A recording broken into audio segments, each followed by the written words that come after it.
The iPhone 18 Pro might be the smartest smartphone upgrade you make this year, but only if you're willing to wait a little longer. Because right now, something unusual is happening behind the scenes at Apple, and it could make the iPhone 18 Pro one of the most important iPhone releases in perfection. years. And here's a crazy The part. new step. The current iPhone lineup is selling so well that Apple is reportedly facing supply constraints on some of its most advanced components. That means the iPhone 18 Pro isn't just another yearly refresh. It could be the device that sets the stage for Apple's biggest redesign in a decade. The iPhone 17 Pro is already an incredible smartphone. It delivers flagship performance, excellent battery life, powerful cameras, and premium design. For most people, it's more phone than they'll ever need. But the iPhone 18 Pro is shaping up to be different. Let's start with the design. The design, if it ain't broke, the short answer is nothing's changing at all on the outside. Apple just completely redesigned this thing with the iPhone 17 Pro generation. We're talking about the first major aesthetic leap in years. There is zero chance Apple touches this design again for at least 3 or 4 generations minimum. That means yes, the button layout and the chassis are staying identical. Same ultra-slim titanium frame, same camera bump layout, same minimalist aesthetic. And honestly, that's perfectly fine because this design is genuinely excellent. It feels premium, fits perfectly in the hand, and it's built like a tank. There's no reason for Apple to change it. The internal revolution. The A18 Pro chip where things get really interesting is what's inside. And this is where the A18 Pro chip completely changes the conversation. Apple isn't cheaping out on the iPhone 18 Pro. Based on everything we're seeing, they're delivering a complete, unbinned chip architecture.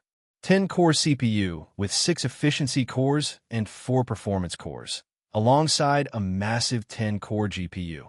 No compromises. That we already know exactly how fast this silicon foundation is because variations of it have been tested in early 2026 developer kits. The benchmark data is seriously impressive. Single-core performance, hitting around 4,254 in Geekbench. That's faster than last generation's iPad Pro chips. Let that sink in.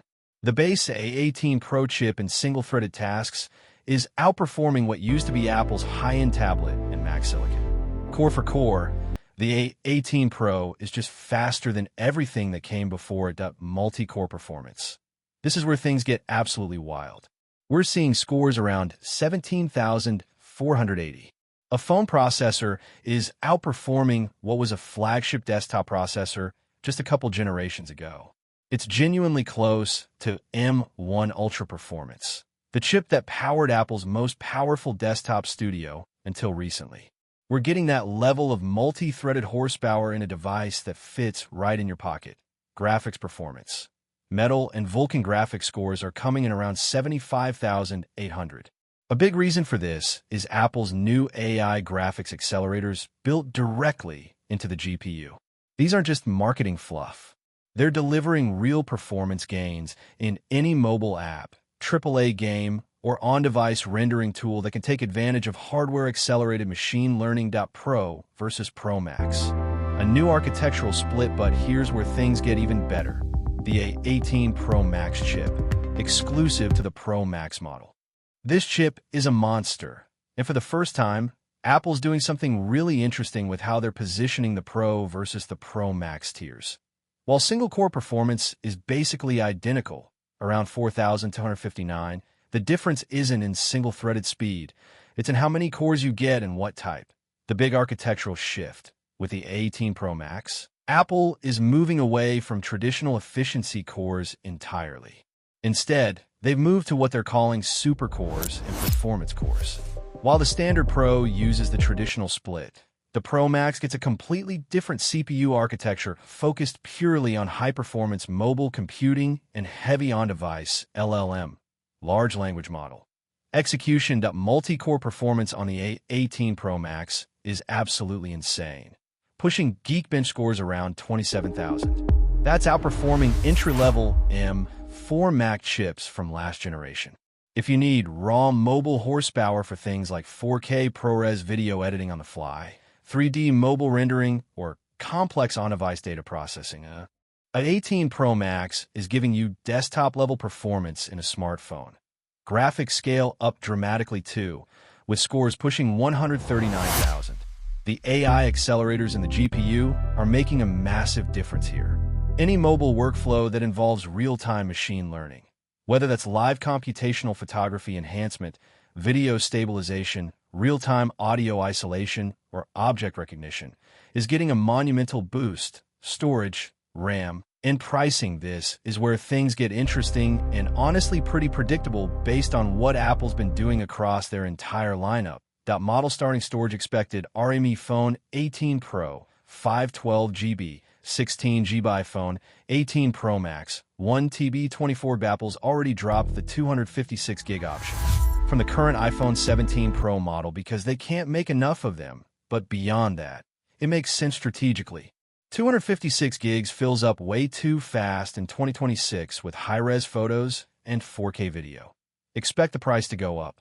Apple bumped up base storage across their Mac lines earlier this year and adjusted pricing by about $100 per model to account for the higher capacity storage. There's no reason to think the iPhone line will be any different. Expect the iPhone 18 Pro to cost roughly $100 more than the equivalent iPhone 17 Pro configuration did at launch. The extra $100 is annoying, but doubling the base storage provides practical, daily usability benefits. The massive release date problem here is where things get complicated. The release date. Originally, all signs pointed to Apple announcing the iPhone 18 Pro lineup at their traditional September 2026 keynote. Multiple leaks and reports suggested that was the plan. But that's looking increasingly unlikely now. The reason is the exact same problem that caused the iPhone 17 Pro to sell out: component shortages, specifically RAM modules and NAND storage chips. Yes, Apple uses unified memory integrated directly into their chip packages for ultra-high bandwidth and low latency. But the actual memory chips themselves are still standard LPDDR5X modules that every other manufacturer is trying to buy. Apple doesn't make these chips. They buy them from Samsung, SK Hynix, and Micron, the same companies supplying memory to enterprise AI server manufacturers building massive data centers. AI companies are buying absurd quantities of high-speed memory for training servers, paying premium prices, and locking down long-term supply contracts.